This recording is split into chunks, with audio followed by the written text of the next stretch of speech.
jeter la divinité de Jésus-Christ. Branham, les pasteurs Cass et les autres sont des catholiques. Ce n'est pas pour rien que les catholiques disent de Marie qu'elle est la mère de Dieu. Mais le Dieu dont Marie est la mère, c'est qui? Mais c'est Jésus, non? Ce sont des catholiques. Alors, regardez, il a donné un premier... Il y a des versets qu'il a donnés avant. Jean chapitre 14, verset 6. Il dit, ce verset confère à Jésus les droits à la divinité. Quand Jésus, Philippe lui pose la question, Seigneur, montre-nous le Père. Jésus répond, mais depuis que je suis avec vous, vous ne m'avez pas encore vu. Celui qui m'a vu a vu le Père. Donc pour les pasteurs Cass, quand Jésus dit celui qui m'a vu a vu le Père, ça veut dire qu'il est Dieu. Vous voyez comment les païens interprètent la parole du Christ? Celui qui voit Jésus voit Dieu. Mais est-ce que celui qui tue Jésus tue Dieu? Non. Qu'est-ce que signifie celui qui m'a vu a vu le Père? Jean chapitre 5, verset 37, Jésus dit, personne n'a jamais vu Dieu ni n'a entendu sa voix. C'est Jésus qui parle. Pourtant, le même Jésus a dit devant à ses apôtres, celui qui m'a vu a vu le Père. Mais qu'est-ce que signifie celui qui m'a vu a vu le Père? Voir Jésus, c'est voir Dieu, mais ce n'est pas dans le sens de le percevoir. Parce que Jésus était sur terre, il adorait Dieu. Jésus était sur terre, il priait Dieu. Mais qu'est-ce que signifie celui qui m'a vu a vu le Père? C'est clair. Dieu a dit à Moïse, personne ne peut me voir et vivre, il mourra. Mais voir Dieu dans le langage des prophètes, là, quand Jésus dit celui qui m'a vu a vu le Père, c'est parce que Dieu a constitué Jésus pour être son représentant dans la transmission de sa volonté. Jésus disait, ma nourriture est de faire la volonté de celui qui m'a envoyé. C'est-à-dire, le Christ est venu ordonner ce que Dieu a ordonné, interdire ce que Dieu a interdit. En voyant Jésus, vous voyez Dieu dans le sens de le connaître parce que vous êtes en face de son messager. Celui qui voit l'ambassadeur de la RDC en Belgique, il voit le président de la République démocratique du Congo, mais comme il n'est pas là-bas, laissez-nous parler. Ne vous agitez plus. Alors, même il a donné, il a parlé de la même chose, il a fait allusion à Jean, chapitre 10, où Jésus a dit à ses disciples, moi et le Père nous sommes un. Et les disent, oh, tu blasphèmes. Oui, mais parce que les Juifs n'ont pas compris le langage de Jésus. Quand Jésus dit, moi et le Père nous sommes un, est-ce que ça veut dire qu'il est devenu Dieu? Il était. Ah, ou il était Dieu, comme le dit le pasteur Cass? Non, pas du tout. Parce que Jésus dit dans Jean 17, 10 à 11, 20 à 21, s'adressant à Dieu, il dit, Père, j'ai fait connaître ta parole aux hommes que tu m'as donnés, garde-les afin qu'ils deviennent un avec toi, comme toi et moi nous sommes un, afin que tous nous soyons un, pour que le monde croit que tu m'as envoyé. Donc le pasteur Cass. J'ai fait connaître ton nom. Vous agitez pourquoi? Laissez-moi parler. Vous commencez à vous agiter? C'est un cours biblique gratuit maintenant. Alors, donc là, vous voyez, quand Jésus dit, moi et le Père, nous sommes un, ça ne veut pas dire qu'il est un avec Dieu dans la divinité. Parce que Jésus, la preuve c'est quoi? Jean chapitre 14, verset 28. Mettez-vous, soyez-vous comme vous enseigne la Bible, pasteur. Jean chapitre 14, verset 28, Jésus dit, le Père est plus grand que moi. 1 Corinthiens chapitre 11, verset 3, Pierre dit, je veux cependant que vous sachiez que Christ est le chef de tout homme, l'homme est le chef de la femme, et Dieu est le chef de Christ. Donc, quand on dit, moi et le Père, nous sommes un, ça ne veut pas dire que Jésus est devenu Dieu. Non, sinon, si ce terme devait conférer à Jésus les droits à la divinité, donc Jésus aurait aussi, donc Jésus était en train de demander à Dieu de faire également de ses disciples de Dieu comme lui. Parce qu'il dit, Père, j'ai fait connaître ta parole aux hommes que tu m'as donné. Ça, c'est le propre des prophètes de Dieu, de transmettre la parole. Jésus disait, personne ne peut venir à moi si le Père ne l'a voulu. Maintenant, si tu le gardes, c'est le propre de Dieu. Ils deviendront un avec toi, comme toi et moi nous sommes un, afin que tous, moi, toi et les apôtres, nous soyons un pour que le monde croit que tu m'as envoyé. Ça, c'est le pasteur Cass ne peut pas comprendre, ça peut lui causer la constipation psychique. C'est clair. Alors, il est venu, l'autre même a donné Ésaïe chapitre 35. Mais c'est trop malheureux, avec Zacharie qui vient de donner. Alors, l'Éternel viendra lui-même. Mais écoutez, mes chers frères, apprenez bien votre Bible. Les mouvements de monter, descendre, aller, revenir, ce sont des mouvements qui appartiennent aux créatures, qui n'ont rien à voir avec les créateurs. Laissez-moi parler. Vous agitez, vous commencez à vous agiter. Je n'ai pas encore frappé. Parce que lui, il a dit qu'Akila ça a frappé. Il a dit qu'Akila ça a frappé. Moi, j'ai participé au débat. Il a été sérieusement frappé. J'étais bravo lui. C'est ton frère. Alors je continue. Vous étiez mon frère dans la polygamie. Lui ici. Vous étiez mon frère dans la polygamie. Oui. Ah bon, ça va, allons-y alors. Allons-y, laissez-moi parler. Laissez-moi parler.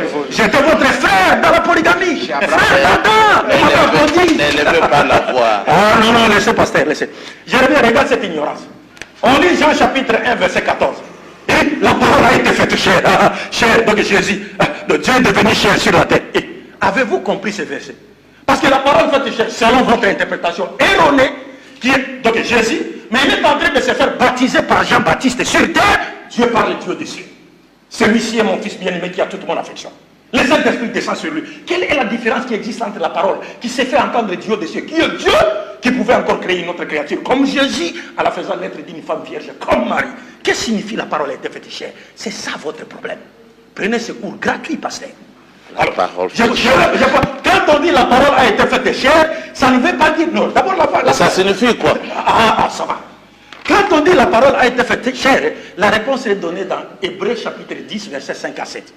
On dit, c'est pourquoi le Christ entrant dans le monde a dit, tu n'as voulu ni sacrifice, ni holocauste, ni offrande, mais tu m'as formé un corps. Qui lui a formé un corps? Dieu. Par quoi forma-t-il le corps de Jésus? Par la parole. L'ange Gabriel va dire à Marie, elle deviendra enceinte.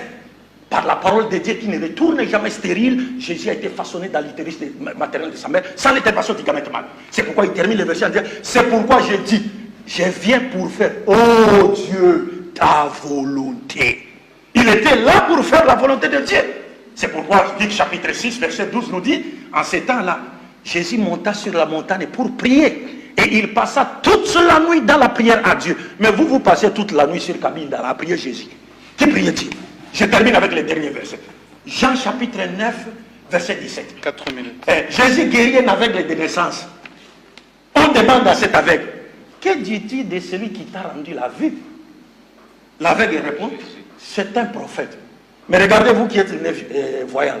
Si on vous demande qui est Jésus, vous allez dire il est Dieu. Maintenant entre vous et cet aveugle biblique, qui est véritablement aveugle? Mais c'est vous. Vous êtes des païens. Après, non, calmez-vous, pasteur. Non, je suis calmé. Tu as trompé. Voilà. Laissez-moi parler. On le laisse. Vous êtes casser les dents. Retenez-la. Oui, l'aveugle. C'était Jean 9. Ok. Voilà. Allez-y, Abdul Majid. Bon, je laisse le pasteur. Je voulais lancer une bombe.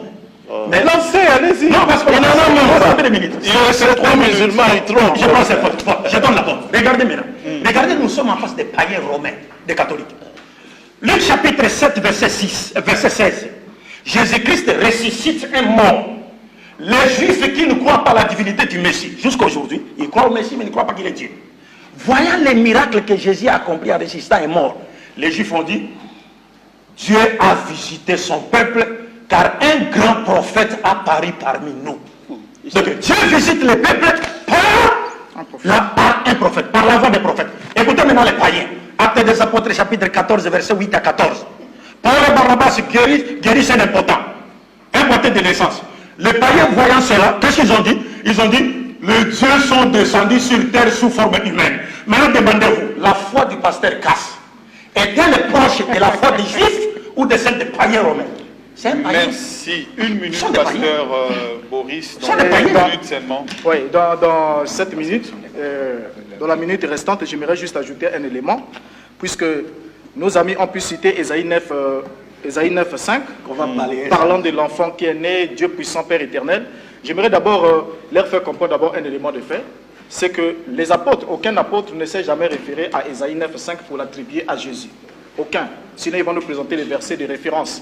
Et deuxième élément, quand il a dit, il est parlé de Dieu puissant dans certaines traductions, mais les Juifs qui ont traduit ce même passage-là avant les païens, ont rendu El Gibor par héros d'Élohim, ou encore un homme divin, donc envoyé.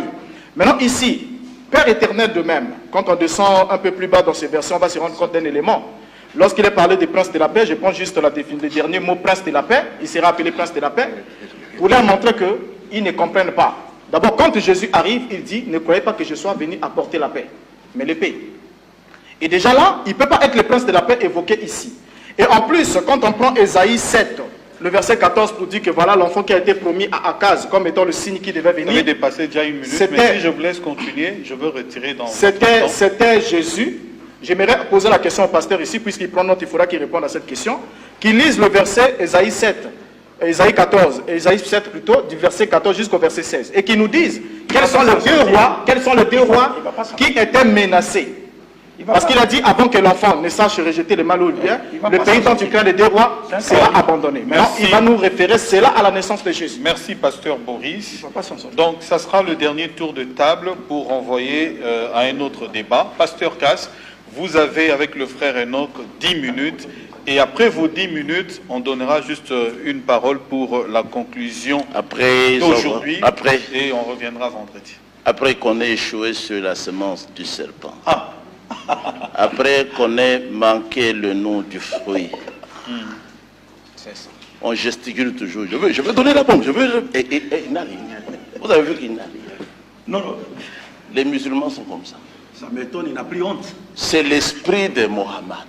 Allez-y, pasteur Casse. De terroriser les gens. Mais en fait, il ne fait rien.